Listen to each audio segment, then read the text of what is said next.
like he didn't do anything. Like he really didn't do anything in that Capitol building. And that's what drives me the craziest about the punishment that he received. And that's why I couldn't stand seeing him be the face of J6 when it came to the metal media. It was like just his face everywhere. And I knew it didn't add up. And even now, like it pisses me off how ignorant people are when it comes to the facts of that day and the facts especially of what happened with John. You could read all of the transcripts, you can look at all the footage, look for John, see if you see him doing anything bad. I dare you. I bet you $1 million you won't find anything. Well, people just assume like, oh, he was there, he was part of it.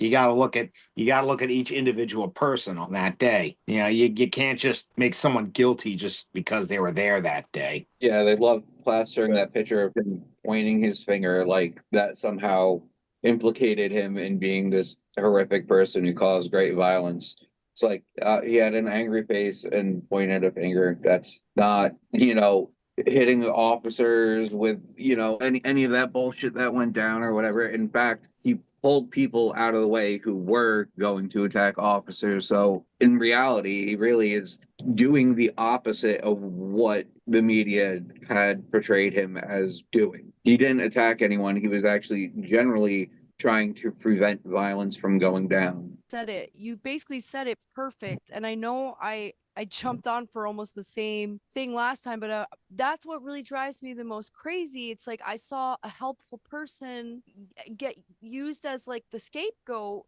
to scare everybody. And what's scary about that is that once you say you can just punish anybody for anything and it doesn't matter if you look into it, that's a really slippery slope that can lead to things like death camps. And people might think that's an extreme statement, but it's really not, because if you can just take a completely, not only a man that wasn't even violent, but one that was helpful and turn him into the enemy, you could do that to anybody. And I mean, like, that he had to suffer all alone like that and not know what the outcome would be, not know what might even happen to him there. And all he was really doing was showing up and saying, well, hey, like, we just want rights and we just want freedom. He was never there to cause trouble or chaos or anything. And he like, again, he squashed a lot of the chaos, and I just don't get how so many people vilified that without even looking. It's scary. It really shows socially how easy it is for like the hive mind to get people in like a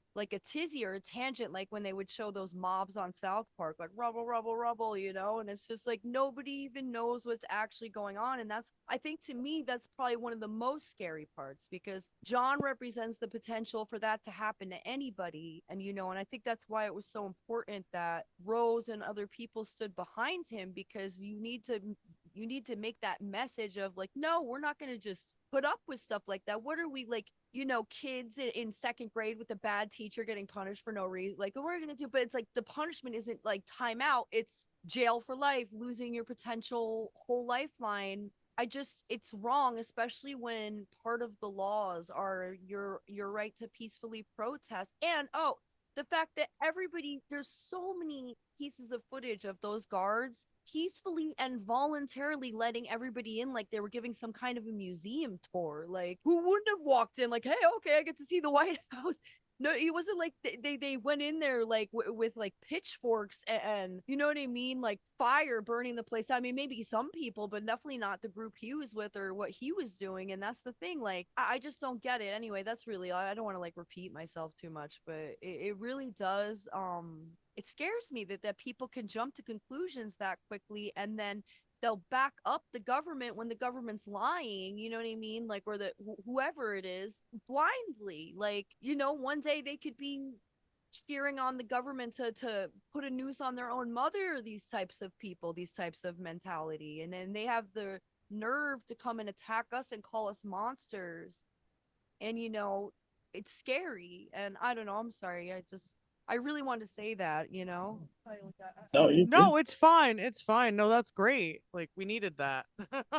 Really important points. It really does start to get to be a slippery slope. And that was part of why I had to jump in. I'm like, they're just going to keep doing this whole thing. And it was complete, like, you know, like they were all on like this is misinformation about C19 and all of that stuff. Misinformation, misinformation, misinformation. They were doing nothing but spreading misinformation about J6. And they were doing nothing but spreading misinformation about Jon. And like, I was screaming the whole time, like, this is complete BS. And they just kept doing it. I tried to do everything I could. I sent all of those media outlets, all of the court transcripts, all of the documents. I did all of those things, and they just completely ignored that stuff. Well, one of the things we need to think about is that most people now take all their information from TikTok and other social medias, and they don't really look into it that much. So